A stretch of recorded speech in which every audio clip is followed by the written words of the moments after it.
Langga, this is Joy Kang again, aka Mama Bear. And Angel Bear And welcome back to our channel.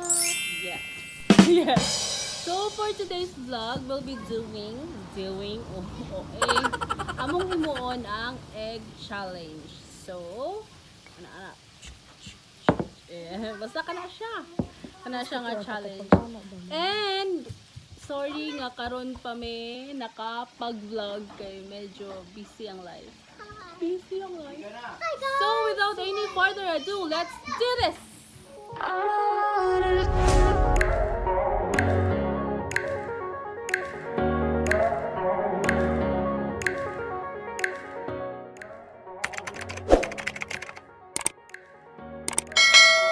So, muna siya guys. Muna siyang mechanics, like magulos-ulos may ana. Sige, dayong kwao ni EJ. Ay, dili! Ana! Ay, no. Ako yung Sige, ana. Oo, ana. Dala, sige, sa ikaw, ana. Sige, ikaw, sa. Mo na ka sa kuan, ana. Nada. Basta mo na siya, guys. So, di, okay rin na siya. So, amo siyang gibutang og panyo para di siya maligid. So, if mabuak na siya sa panyo. Okay. So, magsugod na may mga langga. So, para maiba, magbato-bato topic ni. Go! Papel, gunting, bato. Wala! Ikaw, Pildes. Go! Uy, dapat fast mo na, di ba? Sige ka. Dili, ana! Ready ay? Oh. Take 2. Go. Fire.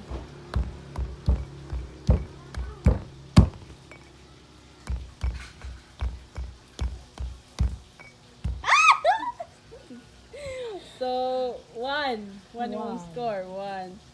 So, muna siya. By the way, if taman siya 5. 5 ang score. 5. 1 na iya. Ito na.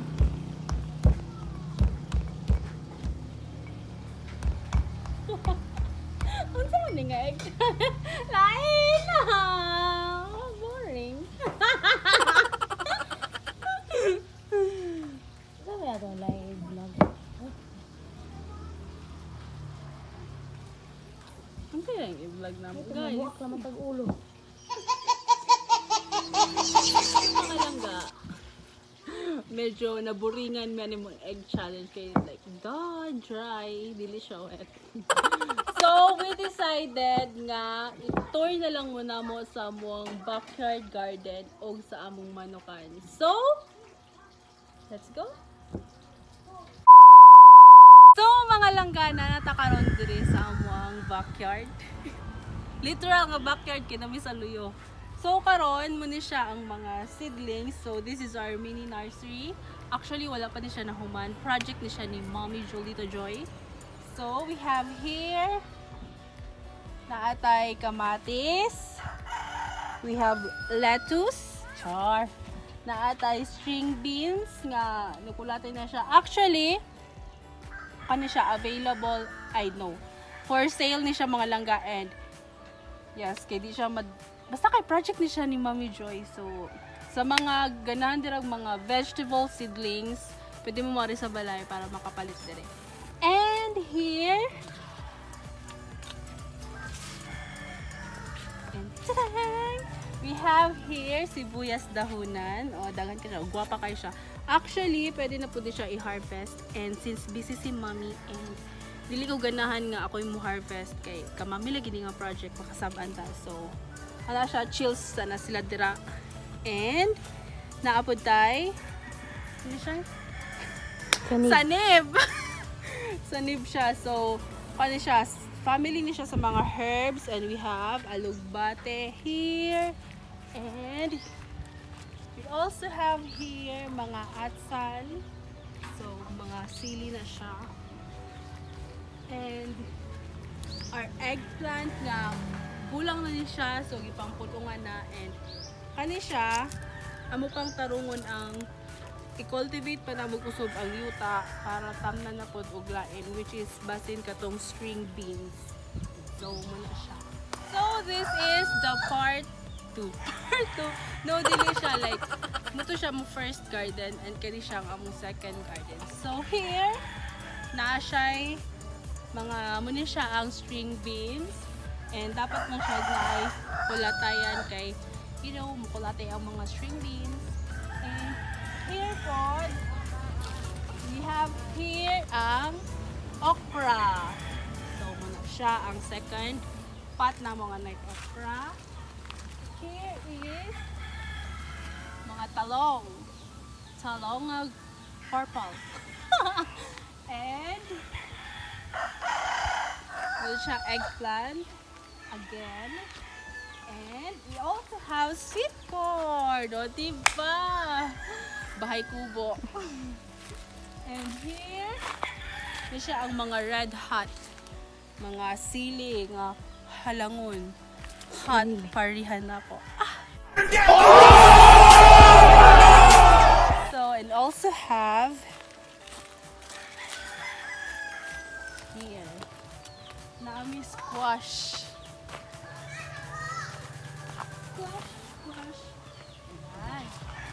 So, muna siya among kalabasaan, which is, dili na tayo pwede mo ato dito kay na siya'y dapaw and allergy ko. Bitaw, katula siya sa naapoy ko dito mga naa siya'y dito dapit dito dapit sa kilid naa siya'y mga dwarf nga calamansi or limonsi to. So muna siya ang among mini garden.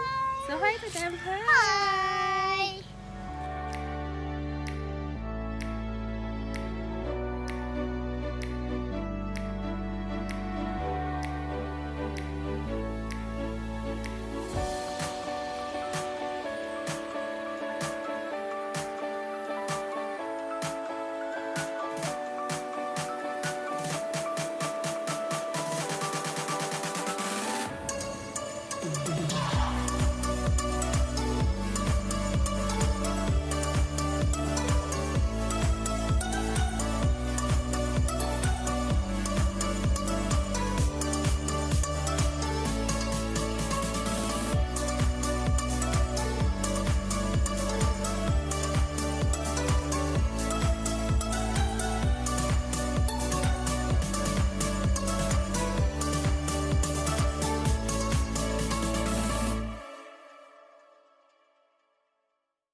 Is i-tour na muna ako sa Muang Manukan! Yay! So, let's go! So, ano siya, one of my oldest chicken nga binabayi, like Bisaya na siya mga langga, native chicken. Zakare! So, here. This is Bangkas. Wow! Bangkas! And we also have here pula na manok, which is uluwano. So, Bisaya ra pag sa Japan na siya. And we also have here Zachary's pet. So, kazak ni nga pet. Come on, hold. So, muna siya kubra nga manok, okay? Wala siya feather. Feather? Bali mo diri sa yan. Yang liog. Ay, my God! And dire siya, mga langga is come on. Muna siya, hybrid ni siya nga manok. So, para ni siya pang tari-tari. Naglumlum na siya. Di siya makita kay ito mo man. And also, we have here, kung sa tawagan din no? Talisayon nga kulot. Riban? Riban chicken. Bitaw, talisayo ni siya, bisaya ko na siya, pero kulot ra iya ang iyang balhibo. And kuan daw ni siya, sumpa sa mga sakit-sakit. That's why, nipalit niya ana. And we also have here turkey. Yes, nami pabo. So, actually, daghan tani sila, but sad to say, wala ka survive. So, duha na lang sa kabo. And we have here, hybrid po ni siya nga kubra. Ito siya. Chilak na siya dira. And here, actually, katong gipakita ninyo is, kanang nasa gawas, mga laki siya. And kaning dire, kani siya is amuang manok nga Bisaya. So, we have here, bayi nga uluwa, no? Kani siya is, buyugo ni siya, no? Buyugo ni siya, hybrid ni siya.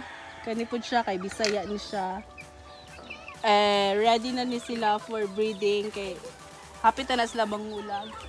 And, we have here, kasyon nga piso. Laki ni, no? Kani piso? So, laki ni siya. Dili na ito ni Kwaron kay mapano niya. And, kani siya, isa sa mga namiso na nga Bisaya nga uluwa, no? Siya, very good. And kani, ang pinaka very good, kay mo ni siya pinakadaghan nga na produce nga piso. Pula ni siya nga Bisaya. And, kaning ito mo nga manok ng Bisaya, buyugo na? Kigit. Buyugon. Yeah, buyugo ni siya nga kuan. Bisaya nga nangitlog po ni siya. And muni lang mga piso. Oh, dagko na for niya buyag.